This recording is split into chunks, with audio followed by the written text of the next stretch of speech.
Oh, I thought I'm waiting on y'all. No, we're good. Oh. Give me a thumbs up. We're waiting on you, sir. Oh, okay. Well, give me a countdown. 3, 2, 1. Good afternoon, ladies and gentlemen. Welcome here today to the press conference held by Justice for Veterans on behalf of Anthony Hill. I want to thank some of our board to be here. Most of them are on vacation, but we was able to get some of them here to come out here today and talk about the recent decision to give Officer Olsen a bond. Our group are not pleased with that at all. We just want to let you know up front. There's some other things that's going on that we're not excited about. Let us just say this here about that case. It's been a long journey. It's been a long journey for DeKalb County, definitely a long journey for the family of Anthony Hill to continue to go through with this. And the recent addition is really, really bad for us. We definitely don't agree with the judge giving Anthony Hill, Judge Officer Olsen a bond. Nevertheless, they gave it to him. Let me just open up by saying this. We're not pleased with the district attorney. We're really not, and what has taken place, even from the beginning. From the beginning, there was a lot of problems. 2 weeks before the trial even started, the judge recused himself. Matter of fact, 3 judges recused themselves from the case before it even got started. Then you had an election, and the youngest judge out there was chosen, Judge Dear Jackson, for this case. She came in, I guess she tried to do the best she could. She really wasn't prepared for it, but I guess she did the best she could. We sat through the trial the whole time. During the trial period, midway through the trial, the Allen message, whatever that was given, I think it's supposed to be given at the first of the trial. It wasn't. There was a lot of confusion there. One of the jurors had to go to a wedding. Things were stopped. It just wasn't professional. But for the DA to try this case and then have the relevant information, I think is a tragedy. It's a tragedy for what they did. They put 14 people up on before the jurors. The defense only put 1. 14 they put up, the defense only put 1. It was not done right.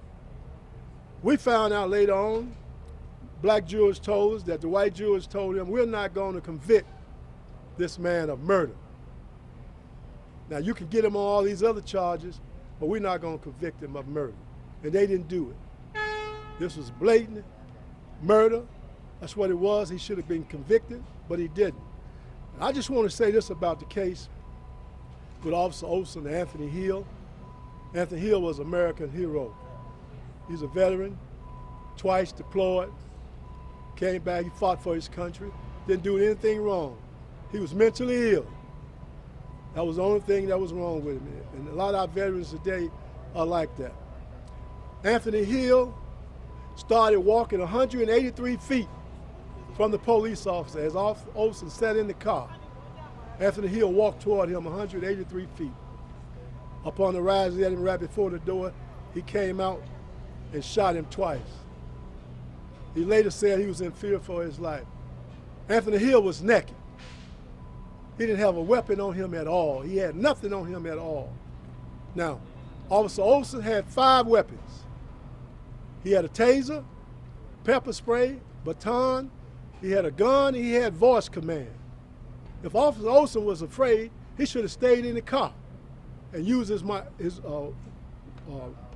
walkie-talkie and spoke to him. But he didn't do that.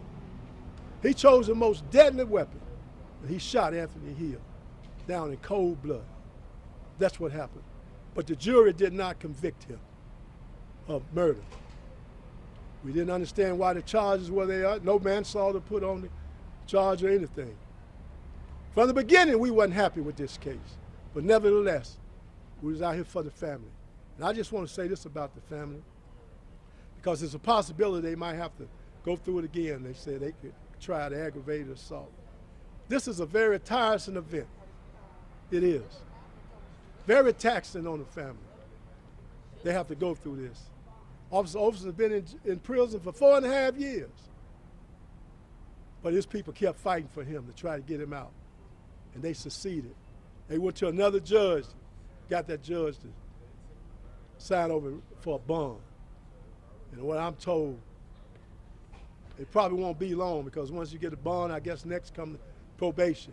And he'll be out walking free. Anthony Hill is gone. Gone. I want to say this to Judge Jackson again. She had the opportunity to give him 30 years. She didn't do that. She gave him 20. She made some things that wasn't right, but she was a young judge.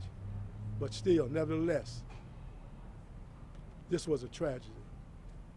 This is one of the most tragic cases in the United States when you look at it and see.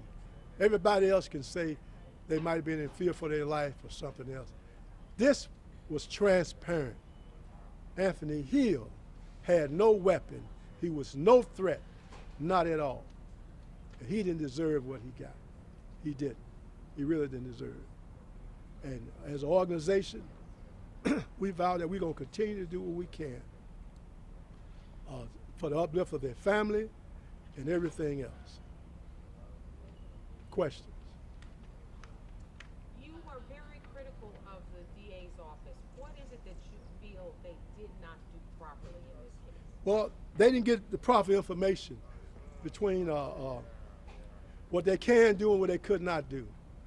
I think the one part what they got, they used the counting, or is it aggressive force, instead of the other one that they should have used.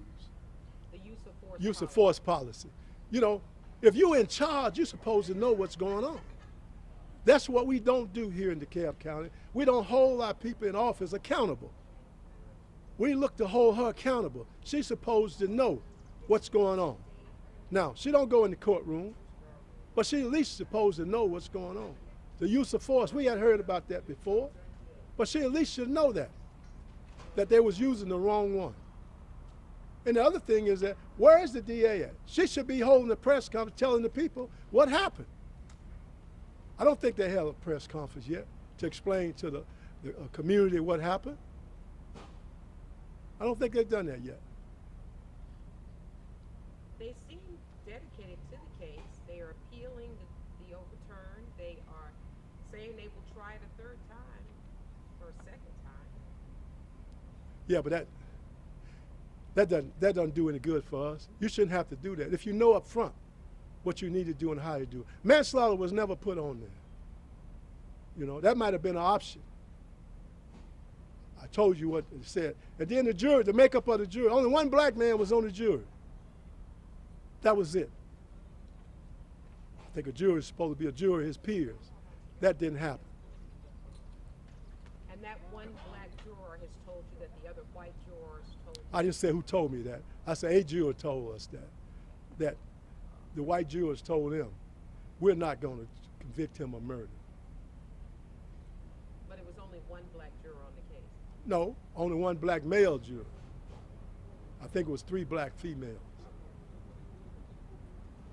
Were there any veterans in the jury? I don't think so. You know? I don't know. Yeah, I don't Just know. curious. That's a good question. You know, we would have hoped there would have been some veterans on the jury. But for them to tell the black jurors, we're not going to convict him because he's 57 years old, I think, at the time. You know, you give him 30 years, no chances are he'll die in prison. That's not right. And nothing was done about it. So somebody have to be held accountable. And it's the DA responsibility. Why do you think we're here today? You said the wrong charges, the jury makeup. From the onset, in your eyes, and you know, we've covered this case for years, sadly, why do you think it didn't go the way it should have been? Politics. A lot of things involved with that. You know, when you look at this case right here and over the United States, if there's ever a clear-cut case, the man was naked. You can't say I'm in fear for my life. He's 5'7", 150. The man that shot him was 6'2", 210. You know, he didn't have to get out the car. Matter of fact, his training says, wait for backup. He didn't do that. He didn't do no de-escalation. He didn't ask Anthony Hill no questions or anything. And then when he got there, the other officer arrived on the scene. He ran to him and said, I'm in fear for my life. He was hitting on him. Said Anthony Hill was beating on him. That wasn't the case. They got him for, lying and failure to be an officer, something like that. They got him for the charges. You're absolutely right. We shouldn't even be here. You know, we had concluded that, well, he's got 20 years, he's going to do 12. We're moving on. The family's moving on. But now, he's been there since November 2019. I don't know if he's out or not.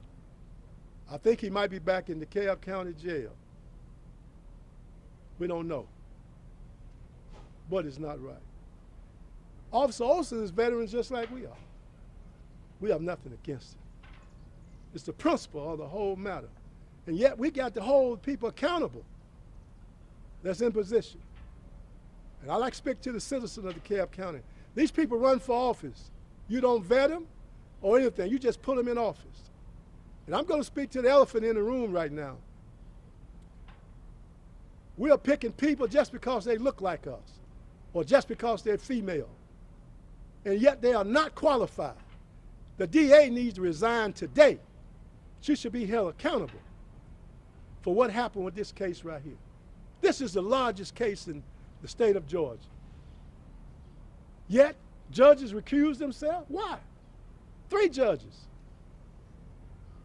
3 judges. And then you put the youngest judge on there who wasn't prepared, just one, to try this case. Enough is enough. And the citizens don't deserve it. The Hill family don't deserve it. We just want justice. Last question for me is justice for veterans moving forward. If you could touch the heart of veterans that are watching this, what would you say to do, especially if you're facing something with mental illness? Mental illness is a serious problem in our community. A serious problem. From the onset, when you look at this case right here, you hadn't seen no politician, no Hank Johnson or Armstrong or Warnock come out and say anything about this case. I know they know about it. You know, nobody has made a comment about it because they don't want to. It was a good question you asked me about mental illness. It's a serious problem. Ever since last year, May, 11 people have been shot here in Metro Atlanta. 5 have been killed. One veteran killed 4 people. Another one shot 5 at the hospital down there, and he was later killed himself. It's a serious issue, but nobody wants to deal with mental illness. Nobody. It's not a black-white thing. Huh? Last year, a veteran shot 31 people up north of Massachusetts, killed 18 of them. The majority of them, I think, was white. So it's not a race thing. They don't want to deal with the mental illness. And we need help. We send these congressmen up there on the Hill. They do nothing for us. We had a town hall meeting. We just want to meet with them to talk to them about mental illness. Not only that, we got veterans dying in the jail over there. We need help. Now, you veterans who looking at me now, you're not doing anything. You're part of the problem. You're not participating. And most people won't participate until it comes to your house. But trouble is going to come to you one day. You can guarantee that. You can guarantee that. A lot of people are missing from here. The religious community is missing. They don't want to get involved. This is not going away. And I want to leave you with this. It's going to get worse before it gets better. People get killed at the VA all the time. You don't hear about it. But people are getting killed out there all day long. Could you give us your name, your title, your colonel, your yourself? I'm the president of Justice for Veterans. AMOSKING.